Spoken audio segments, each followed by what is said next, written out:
علی بھائی اگلا سوال ہے، میں مظفر گڑھ ضلع پنجاب کے ایک پسماندہ گاؤں میں رہتا ہوں۔ ہمارے گاؤں میں موجود قبرستان ایک نچلی جگہ پر واقع ہے جہاں پر بارش کا پانی جمع ہو کر قبروں کو خراب کر دیتا ہے۔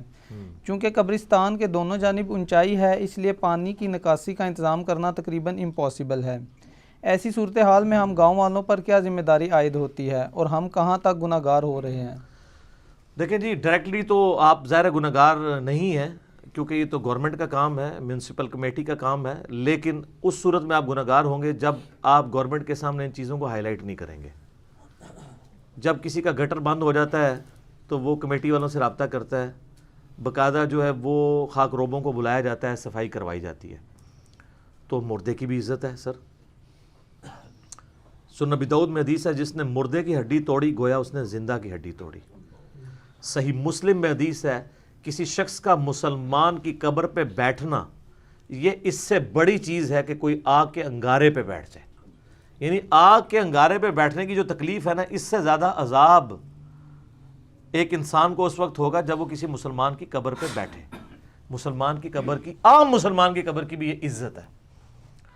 اگر قبرستان کے اندر گٹر کا پانی، بارشوں کا پانی جمع ہو رہا ہے اور وہاں پہ تعفن پھیلا ہوا ہے، تو آپ کی ذمہ داری ہے کمیٹی سے رابطہ کریں اور کم از کم وہ موٹر وغیرہ لگا کے، جس طرح ہمارے جو انڈر پاسز سے پانی باہر نکالا جاتا ہے وہاں سے نکالیں۔ ظاہر ہے وہ تو آپ پتہ پنجاب گورنمنٹ کے تو جب سے یہ ڈینگی کا ایشو شروع ہوا تھا تو انہوں نے وہ بڑے بڑے کنٹینر اور ساتھ بڑی موٹریں فٹ کی ہوئی ہیں۔ وہ سڑکوں کے اوپر کہیں پہ پانی جمع ہوا ہوتا ہے نا، تو وہاں سے سک کر کے نا وہ اس کو ختم کرتے ہیں تاکہ وہاں پہ وہ ڈینگی مچھر انڈے دے کے اور آگے نہ ہو یہ معاملہ۔ تو اس طرح کی مشینیں ہماری کمیٹی کے لوگوں کے پاس اویلیبل ہوتی ہیں، ان سے آپ رابطہ کریں، قبرستانوں کی صفائی کرائیں۔ اور اس سے زیادہ ضروری چیز یہ ہے کہ اس کے ارد گرد ایسی چار دیواری اتنی کر دیں کہ جو بارش کا پانی ہے اس کو وہ بند کے طور پہ ایکٹ کرے اور وہاں پہ گھسے ہی نہ۔ اور اگر گھسے گا تو ظاہر جمع ہوگا تو پھر موٹر لگانی پڑے گی، اور جتنی قبریں بن گئیں وہ تو بن گئیں۔ اب آندہ کے لیے گاؤں ایریا میں تو سر زمین ہوتی تھوک کے حساب سے۔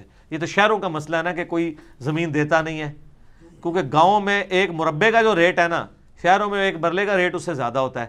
تو سر کوئی بندہ ایک قبرستان کے لیے جگہ وقف نہیں کر سکتا، تو کوئی ایسی اونچی جگہ وقف کروا لیں جہاں پہ وہ قبرستان شفٹ کر دیں، نیا قبرستان وہاں پہ شفٹ کر دیں اور اس کی صفائی کروائیں۔ باقی یہ جو قبریں ڈیمیج ہو جاتی ہیں نا اس طرح کی، تو ان کو آپ ریپیئر کر سکتے ہیں، ریپیئر کرنا چاہیے۔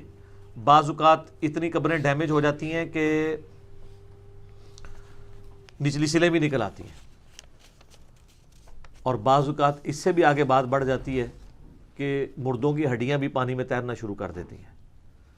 تو ظاہر ہے اللہ نے ایک پردہ رکھا ہوا ہے، اس پردے کو پردہ رہنا چاہیے۔ اور یہ کسی کی ہڈی باہر نکلنا اس بات کا ثبوت نہیں ہے کہ وہ گناہ گار مردہ تھا، نہیں۔ میں نے کئی بار بتایا کہ صحابہ کرام علیہم رضوان کو تیل کے کڑاؤں میں جلایا گیا رومن امپائرز کی بیٹل فیلڈز کے اندر، ان کا جسم روسٹ ہو گئے۔ حمزہ ابن عبد المطلب جو اللہ اور اس کے رسول کے شیر ہیں رضی اللہ تعالیٰ عنہ علیہ السلام، ان کے جسم کا مسئلہ کیا گیا مرنے کے بعد، تو ان کی کوئی شان نہیں کم ہو گئی، اللہ جسے پروٹوکول دیتے۔ تو اس طرح کے معاملات میں قبرستان کا احترام کرنا ضروری ہے۔ قبرستان کو گزرگاہ بھی اس حوالے سے نہیں بنانا چاہیے کہ آپ قبروں کے اوپر چل کے جائیں۔ قبروں کے ارد گرد راستے ہونے چاہیے، اور جن قبروں کے یہاں پہ اس طرح قبرستان میں راستے نہ ہوں، باہر دیوار سے ہی دعا کر لیے کریں مردے کے لیے، اندر گھسنے کی ضرورت نہیں، کیونکہ اگر آپ کے پاؤں کے نیچے قبر آئے گی تو آپ گناہ گار ہوں گے۔ اور آپ یہ دیکھ لیں قبرستان کتنے پیکڈ ہیں، آپ یعنی کسی قبر تک پہنچنے کے لیے کتنی قبروں پہ پاؤں رکھنا پڑتا ہے۔ قبر کو پھلانگنا تو جائز ہے، قبر پہ پاؤں رکھنا جائز نہیں ہے۔ تو اب کوئی جگلری ہوگا تو میرے خیال ہے جو ہمارے جہلم کے قبرستان کی حالت ہے، یعنی کوئی بندہ جمناسٹک سیکھا ہوگا تو وہی کسی قبر تک پہنچنے میں کامیاب ہوگا، ورنہ قبروں کے اوپر پاؤں رکھ کے لوگ جا رہے ہوتے ہیں۔ تو آپ کا مقصد تو دعا کرنا ہے نا، وہ گھر بیٹھ کے بھی ہو جائے گی، اور قبرستان کی دیوار کے پاس بھی کھڑے ہو کے آپ دعا کر سکتے ہیں۔ وہ تو سنت ہے، نبی علیہ السلام دعا کیا کرتے تھے، السلام علیکم اہل الدیار من المؤمنین والمسلمین وَإِنَّا إِن شَاءَ اللَّهُ بِكُمْ لَلاحِقُونَ نَسْأَلُ اللَّهَ لَنَا وَلَكُمُ الْعَافِيَةَ۔ صحیح مسلم میں حدیث ہے۔ دعا کریں، اور گھر بیٹھ کے بھی دعا کریں، ہر نماز کے اندر دعا کریں، رب اجعلنی مقیم الصلاۃ ومن ذریتی ربنا وتقبل دعاء ربنا اغفر لی ولوالدی وللمؤمنین یوم یقوم الحساب ربنا آتنا فی الدنیا حسنہ وفی الآخرۃ حسنۃ وقنا عذاب النار آمین. یہ کتنی دعائیں آپ کر سکتے ہیں, تو یہ کریں. بعض لوگ اس ٹینشن میں آ جاتے ہیں کہ اب یہ قبر جو ہے وہ اگر اب ڈیمیج ہو گئی ہے تو ہم کہیں ہمارے ماں باپ کی قبریں ہیں, ہم گناہ گار نہ ہو جائیں. آپ کوئی گناہ گار نہیں ہے. اب یہ تو کیٹاسٹرافک کنڈیشن ہے. بعض اوقات یہ زلزلے آتے ہیں سیلابوں میں تو پورے پورے قبرستان بہہ جاتے ہیں, وہ تو قبروں کے آثار بھی باقی نہیں رہتے ہیں. تو بہرحال اس کو آپ مینیج کر سکتے ہیں. آپ یعنی جو آپ کا کونسلر ہے, کوئی ایم این اے ہے, ایم پی اے ہے, اس کو ساتھ لیں اور اس کو لا کے دکھائیں. اور سر آج کل تو بڑا آسان ہے, ایک چھوٹی سی ویڈیو بنائیں اور کسی میڈیا کے بندے کے حوالے کریں اور ساتھ اپنے ایم این اے اور ایم پی اے اور اس کی پارٹی کا نام بھی بتائیں, تاکہ جب وہ میڈیا پہ خبر چلے تو ان کے بڑے بڑے لیڈروں کے ہاتھ پاؤں پھولنے شروع ہو جائیں, وہ فوراً پھر پہنچ جاتے ہیں نا. اور ابھی ہم یعنی پرائم منسٹر نے ایک شکایت والا پورٹل بھی قائم کیا, ہم نے تو پریکٹیکلی اس کو چیک کیا, بڑا افیکٹو ہے. ہمارے محلے میں اس طرح کے ایشوز ہوئے تھے تو ہم نے اس پہ شکایت کی ہے, تو باقاعدہ وہ شکایت کو ریزالو کرتے ہیں, پھر آپ کو فیڈ بیک بھی دیتے ہیں, آپ سے پوچھتے بھی ہیں. کوئی روٹی مہنگی بیچ رہا ہے تو آپ شکایت کرتے ہیں, جناب وہاں بندہ پہنچ جائے گا. تو اس حوالے سے انہوں نے آن لائن اس طرح کے معاملات کو ایڈریس کیا ہے. تو آپ آن لائن کریں. اب تو ہر جگہ پہ, اب یہ جس گاؤں میں ہے وہاں پہ ہماری ویڈیوز دیکھتے ہیں نا, تبھی یہاں سوال پہنچا ہے نا ہم تک واٹس ایپ گروپس کے ذریعے. تو نیٹ اویلیبل ہے, پورٹل پہ شکایت کریں آن لائن, وہاں کے M N A M P A کو ساتھ لیں اور کمبائنڈ فارم میں. یہ اب آپ کا کمبائنڈ مسئلہ ہے قبرستان والا. یہاں پہ میں ضمناً عرض کر دوں, بعض لوگ کسی قبرستان میں کسی قبر میں پانی چلا جائے نا تو وہ کہتے ہیں ہم قبر یہاں سے شفٹ کرنے لگے. اسلام میں اس چیز کی اجازت نہیں ہے کہ آپ کسی مردے کے پردہ جو ہے اس کو چاک کریں. لاوارث لاشیں بھی دفنائی جاتی ہیں, تیسرے چوتھے دن وہ بو چھوٹی ہوتی ہے, اسی حالت میں وہ لاشوں کو نکال کے لے کے جاتے ہیں. تو یہ ضروری نہیں ہے کہ کہیں پہ پانی آ گیا تو آپ نے لاش لازمی شفٹ کرنی ہے.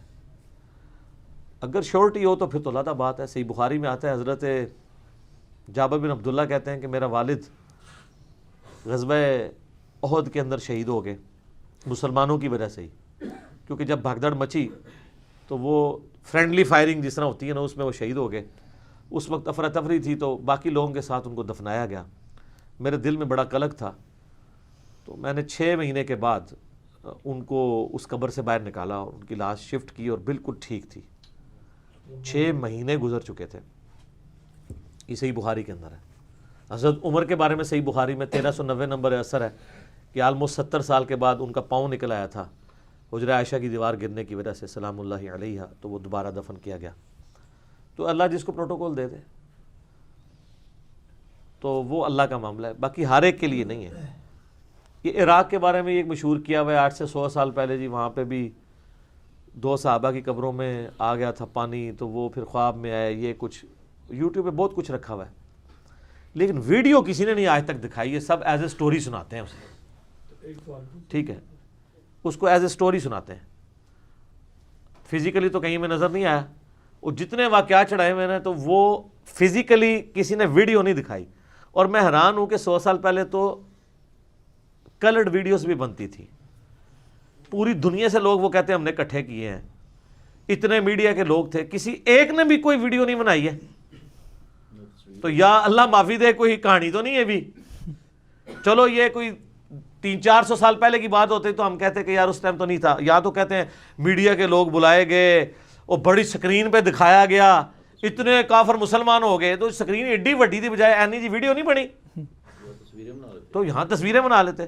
تصویروں تو خیر تصویریں تو آج بھی بنا لیں گے, تصویریں نہ ڈیمانڈ کری ہو, وہ آج بنا لیں گے. یہ تصویر تو ڈو فوٹو شاپ جو مرضی بنا لو. اسٹیڈیم میں عمران خان جگہ نواز شریف کی فوٹو لا لو, لائی ہے نا, وہ جو مرضی ڈو فوٹو شاپ بنا لو, تصویر نہیں ویڈیو. میں یہ نہیں کہہ رہا کہ ایسا نہیں ہو سکتا کہ کسی کی لاش سلامت نکلے, لیکن اس بنیاد کے اوپر اس طریقے سے معاملات کرنے شروع کر دیں تو پھر دنیا میں ہزاروں قبریں جہاں پہ پانی گھسا ہوا ہے, تو وہ آپ نے ساری شفٹ نہیں کرنی ہوگی. یہ آپ کی ذمہ داری نہیں ہے, کوئی قبریں نہیں شفٹ کرنی. اس پانی کو خشک کرنے کی کوشش کریں تاکہ معاملات جو ہے نا وہ بہتری کے ساتھ چل سکے. ٹھیک ہوگا جی, ٹھیک ہے جی, اس کو کنکلوڈ کرتے ہیں کیونکہ اب کافی زیادہ ٹائم ہو گیا. اللہ تعالیٰ سے دعا ہے جو حق بات میں نے کہی اللہ تعالیٰ ہمارے دلوں میں راسخ فرمائے. اگر جذبات میں میرے منہ سے کوئی غلط بات نکل گئی اللہ تعالیٰ ہمارے دلوں سے اسے محو کر دے، ہمیں معاف بھی فرما دے، ہمیں کتاب و سنت کی تعلیمات پر عمل کر کے دوسرے بھائیوں تک پہنچانے کی توفیق عطا فرمائے۔ آمین۔ سبحانک اللہم و بحمدک، اشہد ان لا الہ الا انت، استغفرک و اتوب الیک، وما علینا الا البلاغ المبین۔ جزاکم اللہ خیرا۔